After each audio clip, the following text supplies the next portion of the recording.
जब कलेक्टर बन जाओगे तब बात करेंगे पापा। दोस्तों, एक गांव में जिसमें अरुण नाम का लड़का रहा करता था। बचपन से ही पढ़ाई में होशियार अरुण अपने मम्मी पापा की आखिरी उम्मीद था।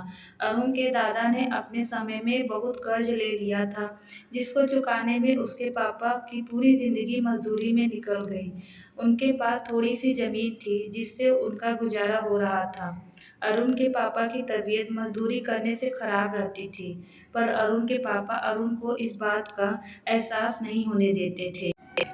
अरुण को पढ़ाई में इतना होशियार देखकर उसके मम्मी पापा ने हर वह काम किया जिससे वह अरुण को पढ़ा पाए। अरुण की कॉलेज की पढ़ाई खत्म हो गई थी और वह एक छोटी सी नौकरी करने लगा, जिससे उसका खर्चा निकल जाता और साथ में वह कलेक्टर बनने की तैयारी भी कर रहा था। अरुण अपने वक्त का एक मिनट भी फालतू नहीं गुजारता था। अरुण ने पूरा समय पढ़ाई और नौकरी में ही लगा दिया। अरुण के पापा को यह पता था कि वह कलेक्टर बनना चाहता है, इसीलिए घर की हालत बहुत ज़्यादा खराब होने पर भी उन्होंने अरुण से कभी इस बात का जिक्र नहीं किया और ना ही उसको अच्छी नौकरी करने के लिए कहा। लगातार 2 साल तक अरुण पास नहीं हो पाया। उसके बाद भी उसके पिता ने अपना घर और जमीन गिरवी रखकर अरुण को आईएएस की कोचिंग ज्वाइन करवाई और उसकी नौकरी भी छुड़वा दी और केवल पढ़ाई करने के लिए कहा। अरुण के पापा हमेशा उससे कहा करते, बेटा खेत और घर दोबारा आ जाएगा, पर कलेक्टर दोबारा नहीं बन सकते। आज पूरे साल पढ़ाई करने के बाद अरुण का रिजल्ट आ गया, जिसमें वह अच्छे नंबरों से निकल गया था। आज उसके पिता से ज़्यादा कोई खुश नहीं था। ऐसा लग रहा था जैसे अरुण का सपना पूरा होने वाला है, पर भगवान को कुछ और ही मंजूर था।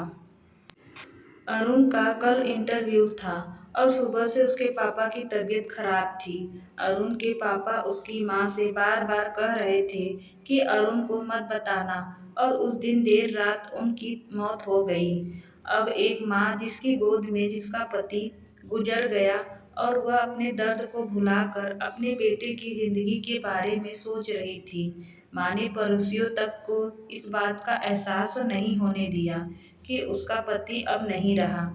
पूरी रात ऐसे रोई कि आवाज़ भी ना निकले, और सुबह अरुण जब इंटरव्यू देने जाने लगा तब माँ और पापा के आशीर्वाद के लिए उसने माँ को कॉल किया। माँ ने पूरी हिम्मत लगा दी अपना सच छुपाने के लिए और अरुण को आशीर्वाद दिया।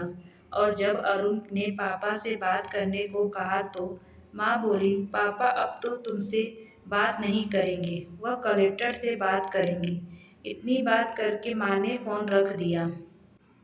अरुण का जब इंटरव्यू हो गया तब उसे बताया गया कि उसके पिता की तबीयत खराब है, उसको तुरंत घर जाना है।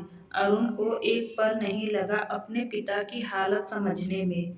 घर पहुंचकर पिता के पैरों पर गिरकर वह जोर जोर से रोने लगा और कहने लगा, पापा उठो, देखो मैं कलेक्टर बन गया। आज उसके पिता को वह खुशी मिली जिसका उनको वर्षों से इंतजार था, पर आज वह इस दुनिया में नहीं थे। भगवान अरुण के पिता की जिंदगी में सुख लिखना ही भूल गए थे।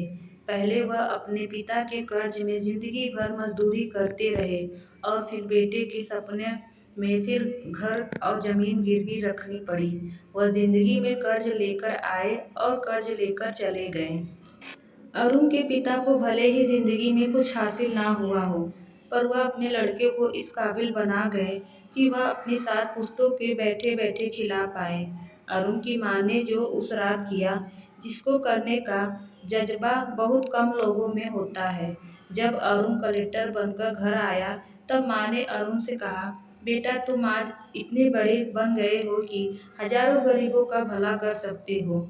जब भी तुम्हारे सामने कोई गरीब मदद मांगने आए तो अपने पिता और मेरे बारे में सोचना।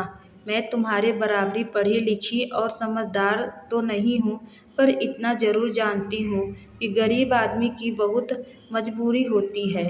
तुम कभी किसी का बुरा मत करना। कहानी पसंद आई हो चैनल को सब्सक्राइब और वीडियो को लाइक और शेयर करना ना भूलें। धन्यवाद।